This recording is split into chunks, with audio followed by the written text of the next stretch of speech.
ብዙ ጊዜ ብዙ ሰዎችን የሚያከራክር ርዕሰ ጉዳይ ደግሞ አለ። ትምህርት ቤት በጾታ የተከፈለ መሆን አለበት። ግን አሁን ወደ ኋላ ዞር ብዬ ሳይው ምን እንደዚህ አይነት የኃላፊነት ስሜት ያላቸው አስተማሪዎች እኔ እንጃ በፍጹም ማግኘት የሚቻል አይመስለኝም። ወደፊትም ማግኘት የሚቻል አይመስለኝም። መጀመሪያ ቫልዩ ይሰራል፣ ከዛ ቀጥሎ አቲቲዩድ፣ ከዛ ቀጥሎ አክሽን። ከገጠር የሚመጡት ልጆች ይሄንን የሚነግራቸው ላይኖር ይችላል። ግን እንዲሁ ህይወታቸው ራሱ እያስተማራቸው የተሻሉ ሆኖ መገኘት እንዳለባቸው አስበው የሚማሩ ይመስለኛል። እኔ ሳስብ ስርዓተ ትምህርታችን ላይ አካተን ብንይዘው እንደው የተሻለ ነገር እንደ ስራ ልምድ እንደ ልምዶት አንፃር ትውልዱ የነቃ እንዲሆንልን ምን ብንጠቀም ከቀለም ትምህርቱ በተጨማሪ እንደ ምን አይነት ዘዴ ብንጠቀም ብለው ያስባሉ? እንደርሱ አመለካከት ማለት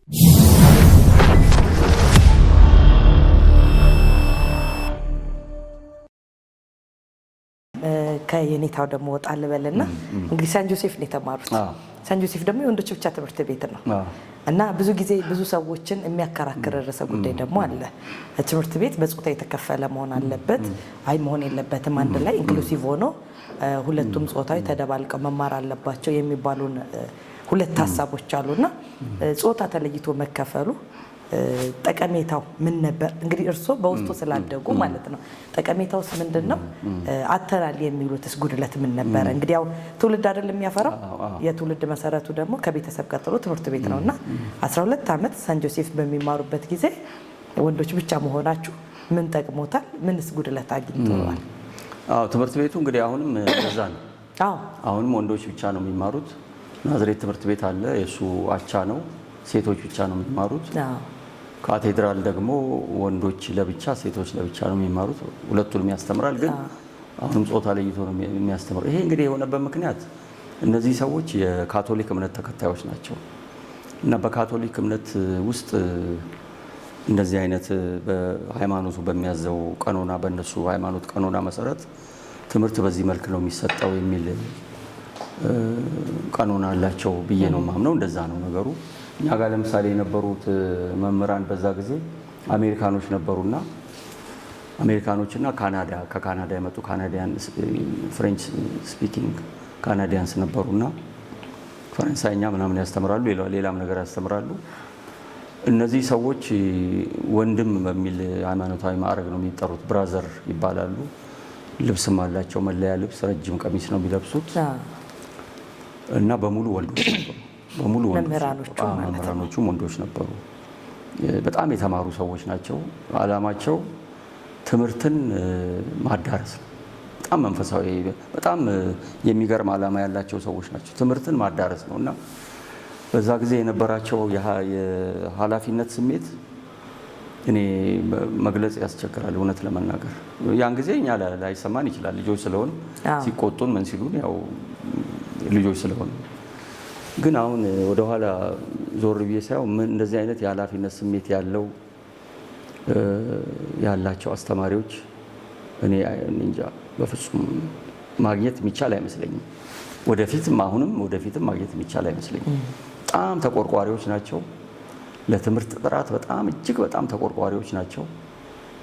እያንዳንዳቸው ደግሞ በአንድ ትምህርት ስፔሻላይዝ ያደረጉ ሰዎች ናቸው እና አንድ በህይወት ያለ መምህር ያለን አሁን መምህር ኃይሉ ብርሃኔ የሚባል እንገናኛለን ከመምህር ኃይሉ ብርሃኔ ጋር አሁን በቅርብ ጊዜ እንዳጫወተኝ በዛ ጊዜ የነበሩ ብራዘሮች በሙሉ ሁሉም ሁለተኛ ዲግሪ ያላቸው ነበሩዋል። በሆነ ትምህርት በሆነ ስፔሻላይዜሽን ሁለተኛ ዲግሪ ያላቸው እና ገብተውም ያስተምራሉ ሰዎቹና የትምህርት እንትናቸው በጣም ከፍተኛ ነው። ለትምህርት ያላቸው እንትን ኮሚትመንት ነው የሚባለው እንግዲህ በእንግሊዝ ይባላል፣ ቁርጠኝነት እጅግ በጣም ከፍተኛ ነበር። ለምን እንትን አለው የሆነ ክፍተት ይፈጥራል ምናምን የሚባለው ነገር እንግዲህ አሁን ያለንበት ዘመን ይሄ ኢንክሉሲቭነስ የሚባል ነገር አለ፣ ብዝሃነት የሚባል ነገር አለ። ሰው ዓለም በሙሉ ተሰበጣጥሯል። ሰዎች ፍላጎት አድጓል። በአንድ ቤተሰብ ውስጥ ሁሉ የተለያየ ሀሳብ ይንጸባረቃል። በማህበረሰብ ውስጥ እንደዚሁ እንዲህ አይነት ነገርን የሚጋብዝ ዘመን ነው ያለንበት ዘመን እና የግሎባላይዜሽን ሉላዊነት ምናምን የሚባለው ነገር አውስትራሊያ እዚህ አጠገባችን እንዳለች እኛ ደግሞ ለሞሮኮ እንደምንቀርብ እዛ ጫፍ ላይ ያለ አንድ ደሴትና ኢትዮጵያ በጣም በቃ በአጭር በአንድ ሰከንድ ውስጥ በአንድ ደቂቃ ውስጥ በኢሜይል በምናምን በተለያዩ የኮሚኒኬሽን ቻናሎች ስለምንገናኝ እዛ ጋር ካለ ካምፓኒ ጋር መነገድ ስለምንችል እነሱ እዚህ መጥተው መስራት ስለሚችሉ ዓለም የብዝሃነት መድረክ ስለሆነች አንድ መንደር ስለሆነች ሁሉንም ማካተት አለባት የሚል ፍልስፍና አለ። ይሄ እንዳለ ሆኖ እንግዲህ እምነት ደግሞ እኔ እንደው ፐርሰናሊ አሁን ያንን ነገር በትምህርት ቤቱ ወክዬ መናገር አልችልም። ግን እምነት እኔ ዝም ብሎ ሲገባኝ እምነት የሚባለው ነገር ሲገባኝ እምነት ውስጥ እኔ ሎጂክ መጨመር ያለበት አይመስለኝም። እምነት ከሆነ እምነት ነው በቃ። በእነሱ እምነት ወንድና ሴት ተቀላቅሎ አይማርም የሚል እንትን ካላቸው እምነት ማለት እንግዲህ መርሆ ካላቸው መርህ ነው። እምነት ላይሆን ይችላል። መርህ ካላቸው ያ የነሱ የእምነታቸው መርህ ስለሆነ ትልቅ እሴት ስለሆነ ያንን እሴት ማክበር የሚያስፈልግ ይመስለኛል። ከሴቶች ጋር ወንዶቹ ከሴቶች ጋር ሴቶቹ ከወንዶች ጋር ተቀላቅለው ቢማሩ የተሻለ ብዙ ነገሮችን ያው ልምድ መለዋወጥ ይችላሉ ምናምን የሚለው ነገር እሱ ልክ ነው። ይሄ የሚካድ ነገር አይደለም። ምክንያቱም ማንኛውም ሰው አካባቢውን ስለሆነ የሚመስለው ከአካባቢው የሚማረው ብዙ ነገር ስላለ ያንን እንትን ለማድረግ ግን እኔ ወላጅም ቢሆን እንትን ማድረግ ይኖርበታል። ወላጅም ቢሆን ጥረት ማድረግ ይኖርበታል። ማለት ልጆች ሙሉ ቢሆኑ አካዳሚክ የቀለም ትምህርት ብቻ ሳይሆን አንድ ልጅ ብዙ ነገሮች በአንድ ጊዜ ማወቅ አለበት። የማህበረሰብ ግንኙነት ማወቅ አለበት። ምንድነው ለምሳሌ እቺ ካፒታል ቲ አለች አይደል? ካፒታል ቲ ብናደርግ ትምህርቷ ወደ ታች ትወርዳለች። እንግዲህ ለትምህርት ነው አይደል የሚሄደው አንድ ተማሪ ወደ ታች መሰረት ይዞ እስከ ታች ድረስ ይሄዳል። ይሄ በአግድምዮሽ ሆሪዞንታል የተሰመረው መስመር ላይ ደግሞ የተለያዩ ነገሮች እንዲያውቁ ማድረግ ይቻላል። ወላጅም ቢሆን ይህን ኃላፊነት ሊወጣ ይገባል። ዛሬ የተለያዩ እንትኖችም አሉ፣ ሚዲያዎችም አሉ። ከነዛም እንዲማሩ ማድረግ ይቻላል። ስለዚህ የትምህርት ቤቶቹ የመርሆ እንዳለ እነሱ እንደፈለጉት እንግዲህ አይ እኛ ቀይረናል፣ መርሆአችንን ቀይረናል፣ ስለዚህ ተቀላቅለው መማር አለባቸው ካሉ ይችላሉ። አይ መማር የለባቸውም እንደዚህ ነው መቀጠል ያለባቸው የሚሉ ከሆነ ያንን ቢያከብሩላቸው እኔ እመርጣለሁ። እኔ እንደዛ አይነት ምናልባት እንግዲህ ኮንሰርቫቲቭ የሆነ አቋም እንዳትይኝ እንጂ ያንን አቋም ነው እኔ የምደግፈው። ምክንያቱም ትምህርት ቤቱ የሚሰጠው አስተዋጽኦ በጣም ከፍተኛ ነው። አሁንም ቢሆን በጣም የላቀና በጣም ትልቅ ትምህርት ቤት ነውና የትምህርት ቤቱን እሴት መንካት ተገቢ አይመስለኝም። እሴት በጣም ቀላል ነገር አይደለም። ከብዙ ነገሮች ዋጋ ያለው ነገር ማለት ነው። ላቅ ያለ ዋጋ የምንሰጠው ነገር ስለሆነ ያንን እንደ እሴት ይዞ እንግዲህ አንዱ ብዝሃነትም እኮ ይሄ ነው። አዎ መቻቻሉ አብሮ ማለት ተከባብሮ የተለያየ ወንድና ሴት የሚያስተምሩ ትምህርት ቤቶች አሉ፣ ወንድ ብቻ የሚያስተምሩ ሴት ብቻ የሚያስተምሩ ትምህርት ቤቶች አሉ ብሎ ያንን በስርዓት ውስጥ በሲስተም ውስጥ ያንን እውቅና መስጠትም አንድ እንትን ነውና የትምህርት ቤቱ መርሆ ያ ስለሆነ ነው። ከሃይማኖት ጋር የተገናኘ ነገር ስለሆነ ያንን ማክበር ተገቢ ይመስለኛል። ምክንያቱም እነሱም ቢሆን በእምነታቸው እንትን ብዙ እንትን የላቸው ቦታ ያላቸው አይመስለኝም ለመደራደርና ለመቀየር። ስለዚህ ያንን እንትን ማድረግ ይቻላል። ኦፍ ኮርስ ይሄ ማይካድ ነገር ነው። ተማሪዎች ተቀላቅለው ሲማሩ በተለይ በማህበረሰብ ግንኙነት ላይ የኢንተርፐርሰናል ኮሚኒኬሽን የምንለው እነዚህ ነገሮች ላይ ውስንነት ሊኖረው ይችላል። መልካም። ግን አሁን ያለው ደግሞ ትውልድ በጣም ፈጣን ነውና በቀላሉ ሄዶ አኮሞዴት ማድረግ የሚችልበት እድል ይኖራልና እንደዛ አድርጌ ነው የምመለከተው ነገሩ። እንግዲህ ዶክተር እንዲህ እየተጨዋወትን ወደ ቀጣይ ርዕሳችን ደግሞ ወይም ደግሞ ጥያቄ ስገባ ባለፉት 10 ዓመታት እንግዲህ በመቶዎች የሚቆጠሩ በርካታ ተማሪዎችን አስተምረዋልና እነኛን ተማሪዎች ሲያስተምሩ ትምህርት ቤት ላይ እንግዲህ ከፍተኛ ተቋማት ላይ ሲመጡ ወላጅ ትልቁን ድርሻ ይወስዳልና አስተዳደጋችንን እናያለን ማለት ነው። የወላጆች አስተዳደግን ስናይ እንግዲህ በተለያየ መንገድ ያድጉና ከመደበኛ እስከ 12ኛ ክፍል የተማሩት መደበኛ ተማሪዎች ጨርሰው ደግሞ ከፍተኛ ተቋማት ላይ ሲመጡ የተማሪ ባህሪ ሙሉ ለሙሉ የሚቀየርበት ጊዜ ነውና ከወላጅ አስተዳደግ አሁን በጣም ነፃ ሆነው ወይንም ደግሞ እነኚህ የራስን መቻልን ኃላፊነትን መወጣትን ለምደው የመጡ ልጆች አሉ ዩኒቨርሲቲ ላይ። እንደገና ደግሞ ምንም አይነት ነገር ሳይለምዱና ሳይችሉ የመጡ ተማሪዎች አሉ ዩኒቨርሲቲ ላይ ሲገቡ። እነኚህ ተማሪዎች ክፍል ውስጥ ይለያሉ? ከግቢው ውስጥ የሚያደርጓቸው እንቅስቃሴዎች ላይ ለይተው ይታወቃሉ በእናንተ እይታ? ጥሩ ጥያቄ ነው። እንግዲህ ይሄ ልጆች ወደ ትምህርት ቤት ሲመጡ ይዘውት የሚመጡት ነገር ከዚህ ከአካዳሚክ ውጤታቸው በተጨማሪ ይዘውት የሚመጡት ነገር አመለካከትና እሴቶች ናቸው። አመለካከትና እሴት ለነገሮች ለእያንዳንዱ ነገር የሚኖራቸው አመለካከት፣ እሴት እና ይሄ የህይወት ተሞክሮ፣ እነዚህን ነገሮች እያንዳንዱ ሰው ይዞ ይመጣል። የራሱን ይዞ ነው የሚመጣው እያንዳንዱ ተማሪ።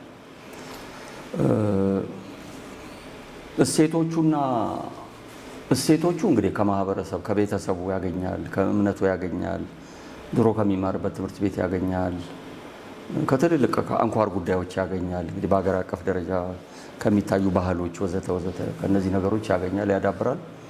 ከዛ በኋላ አመለካከት ከሱ ቀጥሎ ይሰራል፣ አቲቲዩድ የሚባለው ማለት ነው። ከዛ በኋላ ድርጊቱ ወይም የልጁ አክሽን ያንን የሚያንጸባርቅ ነው የሚሆነው። መጀመሪያ ቫልዩ ይሰራል፣ ከዛ ቀጥሎ አቲቲዩድ፣ ከዛ ቀጥሎ አክሽን እና እያንዳንዱ ተማሪ የራሱ ሰብዕና አለው። ያው ተፈጥሮ የሚሰጠው ሰብዕና አለ፣ ወንድ ሴት፣ ወፍራም ቀጭን፣ አጭር ረጅም፣ እሱ እንዳለ ሆኖ ግን ደግሞ ነገሮችን የሚያይበት የሚተረጉሙበት መንገድና ምን አይነት ሰው እንደሆነ የሚታይበት ባህሪ አለ። እነዚህ ነገሮች ከተፈጥሮ ውጪ የሚሰሩት በተሞክሮ ነው። የተፈጥሮ ተፈጥሮ ነው እንግዲህ ወንድ ሴት እሱ ተፈጥሮ ነው። ግን የፐርሰናሊቲ የምንለው ሰብዕና የምንለው ነገር ግን በተሞክሮ ነው የሚሰራው። ተሞክሮ ላይ ከፍተኛ አስተዋጽኦ ወይም ተጽዕኖ የሚያሳድሩ አክተሮች አሉ። አንዱ ቤተሰብ፣ ትልቁ ቤተሰብ ነው። ቤተሰብ ውስጥ ደግሞ ከቤተሰብ ውስጥ ደግሞ የተወሰኑ ሰዎች ደግሞ ሊሆኑ ይችላሉ። ወይ አባት ይሆናል፣ ወይ አባትና እናት ይሆናል፣ ወይ እናት ሆናል፣ ወይ ታላላቆች ይሆናሉ፣ ወይ ዘመድም ሊሆን ይችላል አብሮ የሚኖር በቅርብ የሚመጣ ሰው ወዘተ። እንደገና ደግሞ ማህበረሰብ ደግሞ የሚጋራው ደግሞ አመለካከት አለ። አንድ አካባቢ የሚኖር ማህበረሰብ የሚጋራ ተመሳሳይ የሆነ ባህሪ፣ ተመሳሳይ የሆነ ዝንባሌ ያሳያል። እነዚህንም አብሮ ይወስዳል ይሄ ልጅ። ስለዚህ ልዩነት አለ። ልዩነቱ የሚጠበቅ ነው፣ በጣም የሚጠበቅ ነገር ነው። ነገር ግን አንድ ነገር ምናልባት እኔ የምመለከተው በእርግጥ እንግዲህ ማስረጃ ማለት በጥናት የተደገፈ ዳታ ያለው ምናምን ላይሆን ይችላል። ከከተማ የሚመጡ ልጆችና ከገጠር የሚመጡ ልጆች ተመሳሳይ የብስለት ደረጃ የላቸው። ከገጠር የሚመጡት ልጆች የበለጠ የብስለት ደረጃ ይታይባቸዋል። ከከተማ የሚመጡት ልጆች የህይወት ተሞክሯቸው በጣም ውስን ነው ሲወዳደሩ ማለት ነው። ዝንባሌያቸውም፣ ፍላጎታቸውም፣ አመለካከታቸውም፣ ራዕያቸውም ወደፊት ራዕያቸው እንግዲህ አንድ ልጅ ዩኒቨርሲቲ ሲገባ ማለም ይጀምራል። ስራ ከያዝኩ በኋላ ወይም ከዚህ ከተመረቅኩ በኋላ እንደዚህ አድርጌ የሚለው ነገር የሚጀምረው እንግዲህ ዩኒቨርሲቲ ሲገባ ነው። ምናልባት 12ኛ ክፍልም ጀምሮ ይኖረዋል፣ ከዛ በፊትም ሊኖረው ይችላል። ግን የበለጠ እየታየበትና እየገለጸው የሚመጣው በዛ ጊዜ ነው እና የሚመለከቱበት መንገድ የወደፊት ሁኔታቸውን ህልማቸውን የሚመለከቱበትና እዛ የሚቆዩበትን ምክንያት የሚረዱበት ምክንያት ሁሉ ይለያያል። ከከተማ የሚመጡት ልጆች ብዙ ጊዜ እኔ እንደምመለከተው ይሄ እኔ እይታ ነው፣ ከሞላ ጎደል በወላጅ እንግዲህ ምን ልበለው አዝ ኤክስፔንስ ኦፍ ፓሬንትስ በእንግሊዝኛ በገልጸው ወላጆች በሚከፍሉት ዋጋ ላይ የተመሰረተ አንጻራዊ ምቾት ላይ ነው። አንጻራዊ ነው ምቾቱ። ተመቻችተው ይኖራሉ ምናምን እያልኩ አይደለም። ቢያንስ ሁሉ ነገር ለማሟላት ጥረት ይደረጋል። ገንዘብ ካለ ትንሽ አቅም ካለ የሚጠይቁት ነገር የሚኖሩበት ከተማ ውስጥ ነው የሚኖሩት እነዚህ ልጆች ማለት ነው። ይሄ ይደረግልኝ ሲሉ ይደረጋል። ይሄ ነገር ብለው ዲማንድ ሲያደርጉ ይሟላል፣ ወይም ደግሞ ወላጅም ራሱ ያስፈልጋቸዋል ብሎ እያሟላላቸው ያስተምራቸዋል። ከዚህ ከተመረቃችሁ በኋላ እንደዚህ አድርጋችሁ እንደዚህ ማድረግ አለባችሁ፣ እንደዚህ መሆን አለበት፣ እንደዚህ መሆን አለበት፣ እንደዚህ ብሎ የህይወት ልምድ አብሮ እንዲኖራቸው የሚያደርገው ወላጅ ቁጥር አነስተኛ ይመስለኛል በከተማ ውስጥ የሚኖሩት ልጆች። ስለዚህ ዩኒቨርሲቲ ሲገቡም ይሄ እንክብካቤ ይቀጥላል፣ እንደውም ላቅ ባለ ሁኔታ ሁሉ ይጨምራል።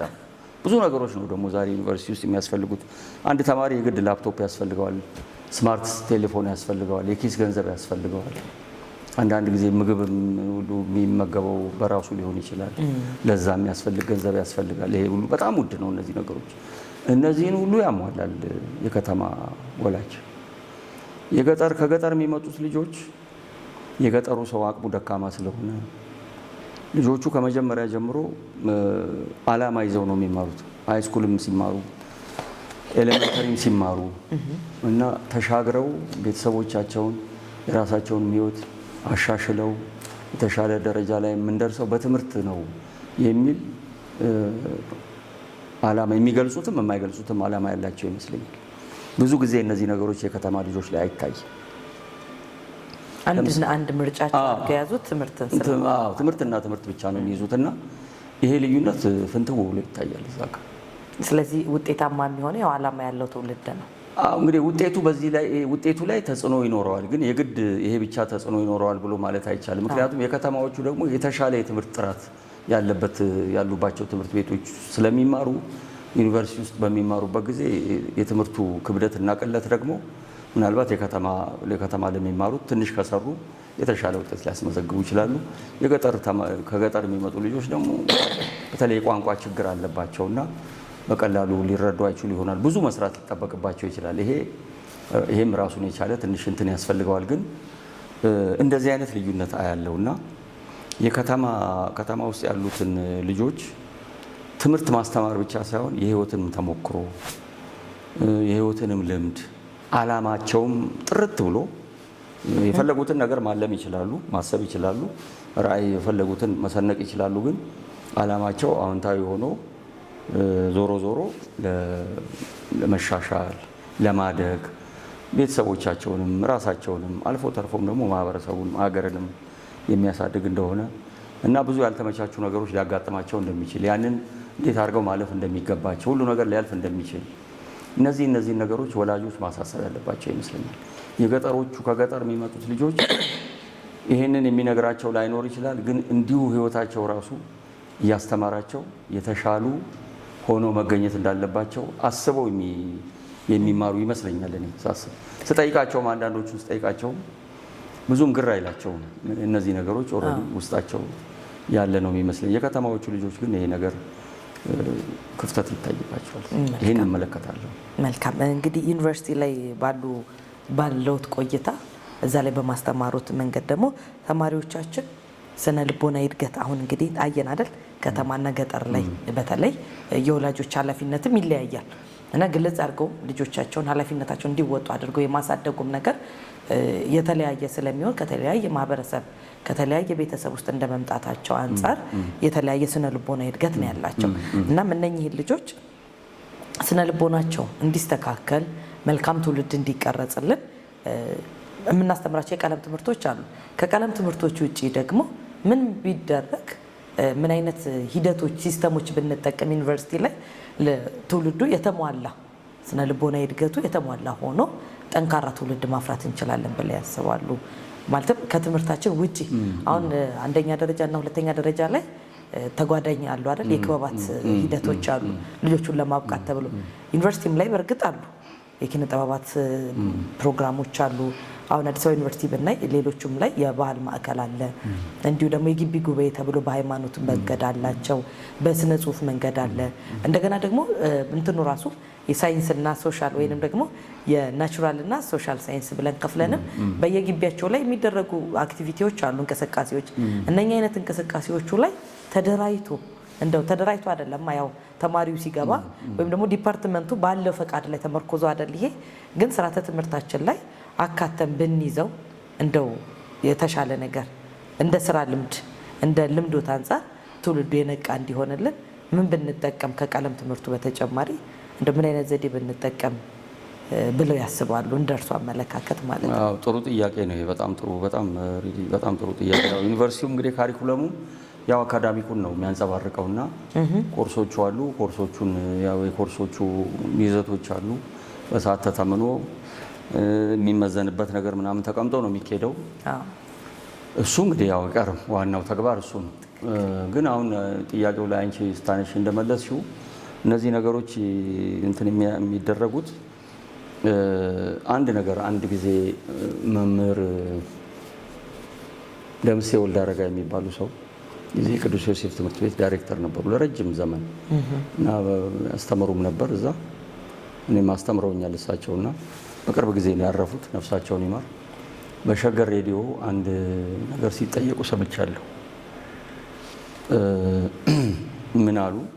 የጨዋታ ፕሮግራም ላይ ነው የጨዋታ እንግዳ የጨዋታ ፕሮግራም ማዕዛሩ የአንድ አገር እድገት የሚወሰነው በወጣቶች ላይ ነው በተማሪዎች ላይ ነው የሚባል የቆየ እንትን አለ አሉ። አባባል ነው። ሁሉም ሰው ይናገረዋል። እንግዲህ ፖለቲከኛውም ይናገረዋል፣ አስተማሪውም ራሱ ይናገረዋል፣ ተማሪውም ራሱ እኔ ነኝ እኮ ምናምን ብሎ ሊያስበው ይችላል። በቃ ይሄ ጊቭን የሆነ ነገር ተደርጎ ነው የሚታሰበው። ነገር ግን እሳቸው ምን አሉ? እኔ በዚህ አልስማማም። የአንድ እድገት የሚወሰነው በአስተማሪዎቹ ላይ ነው። አስተማሪዎቹ ናቸው ልጆቹ፣ ተማሪዎቹ፣ እነዛ ወጣቶች ሀገራቸውን ማሳደግ እንዳለባቸው፣ እድገት ማምጣት እንዳለባቸው፣ የተለያዩ ነገሮች የተሻሉ ነገሮች መስራት እንዳለባቸው የሚጠበቀው ከአስተማሪዎቹ ነው እንጂ ከተማሪዎቹ አይደለም። አስተማሪ ማለት እንግዲህ ተማሪ ላይ ተጽዕኖ የሚያሳድር፣ ካሪኩለሙ ላይ ተጽዕኖ የሚያሳድር፣ በወላጅ ላይ ተጽዕኖ የሚያሳድር። የትምህርት ቤቱ ሁሉና እኮ የተመሰረተው በአስተማሪ ላይ ነው አይደለም? አሁን ብዙ ትምህርት ቤቶች እዚህ የግል ትምህርት ቤቶች አያለሁ እኔ። በተለይ በዚህ በክረምት ወራት ላይ የአስተማሪ ሽሚያ ነው እኮ ያለ። አስተማሪ ሽሚያ አለ። ምክንያቱም የተሻሉ አስተማሪዎች እዛኛው ትምህርት ቤት ሄዱ ሲባል ወላጅ አውጥቶ ልጆቹን እዛ ትምህርት ቤት ውስጥ ያስገባል። አስተማሪዎቹ ተጽዕኖ አላቸው ማለት ነው። ስለዚህ እንግዲህ ካሪኩለሙ በእርግጥ ለዚህ ክፍት መሆን አለበት። ተማሪዎቹ የእውቀት እና የኮርስ እውቀት ብቻ ሳይሆን የተሟላ እንደው ቢያንስ የተስተካከለ እውቀት እንዲኖራቸው፣ ኦል ራውንድ የሆነ እውቀት ሁሉን አቀፍ እውቀት እንዲኖራቸው ክፍት መሆን አለበት። አንዱ ቅድም ያልሽው ነው የኤክስትራ ካሪኩለር አክቲቪቲ የሚባለው፣ ኮካሪኩለር አክቲቪቲ የሚባለው የቆዩ ናቸው። እነዚህ የኪነ ጥበባት፣ የባህል ዝግጅት፣ እነዚህ ከነሱም ባለፈ ዛሬ እንግዲህ በጣም ብዙ ነገሮች አሉና ብዙ እድሎች አሉ። ከሌሎች መኮረጅ ይቻላል። አሁን የሚያስፈልገው ነገር ለዚህ ትውልድ ምንድን ነው ብሎ ማሰብ ይቻላል። ስለዚህ በጣም ዘመናዊና በጣም ሳቢ ማድረግ ይቻላል እና የተለያዩ ፕሮግራሞችን ማሰብ አለበት ካሪኩለሙ። ይሄ እንዳለ ሆኖ ግን አስተማሪዎቹ ደግሞ ልጆቹ ላይ የሚያሳርፉት ተጽዕኖ የበለጠ ከፍተኛ መሆን አለበት። ኮርሱን ብቻ ጨርሶ ለመውጣት ሳይሆን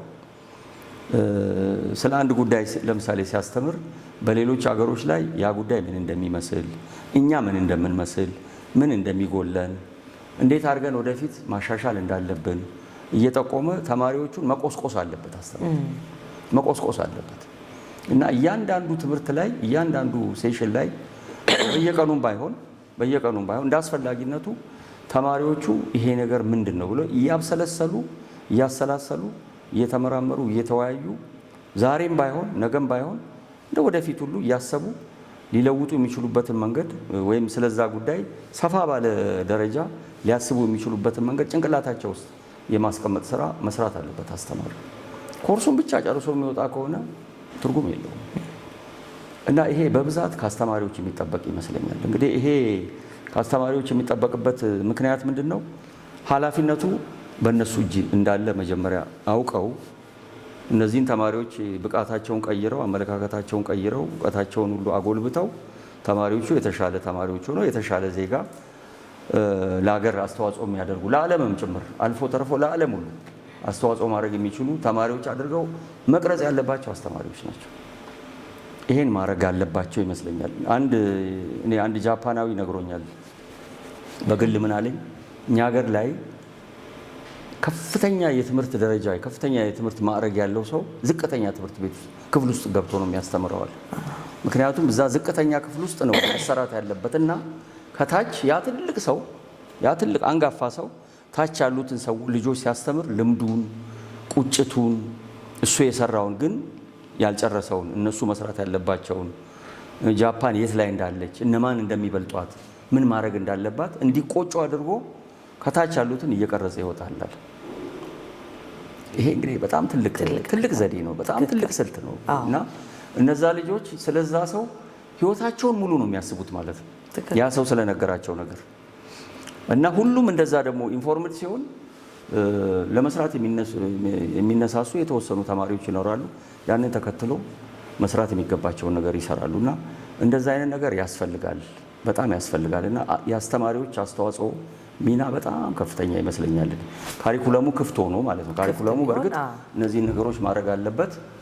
እንደው አንድ ጊዜ ጀምረን ዝም ብለን ምንተው ሳይሆን በትክክል እነዚህን ነገሮች የምንሰራበት ዘላቂ በሆነ መንገድ እንዲሰራ ተቋማዊ የሆነ ድጋፍ ያስፈልገዋል። አስተማሪዎችም እንደዚህ አይነት ነገር ማድረግ አለባቸው። ለምሳሌ እንደው ባጭሩ እያንዳንዱ አስተማሪ የተወሰነ ተማሪ ላይ ቀልቡን ማሳረፍ አለበት። እውነቴን ነው፣ ቀልቡን ማሳረፍ አለበት። ቀልቡን ማሳረፍ አለበት ማለት ምሳሌ ሆነ ሮል ሞዴል ሆነ ማለት ነው እና ሮል ሞዴል ካገኘ ወጣት የሆነ ትውልድ ሮል ሞዴል ካገኘ ከሞዴሉ ይበልጣል እና እንደዛ አይነት ነገሮች ቀደም ባሉት ጊዜያት ውስጥ እንደዛ አይነት ነገሮች ነበሩ።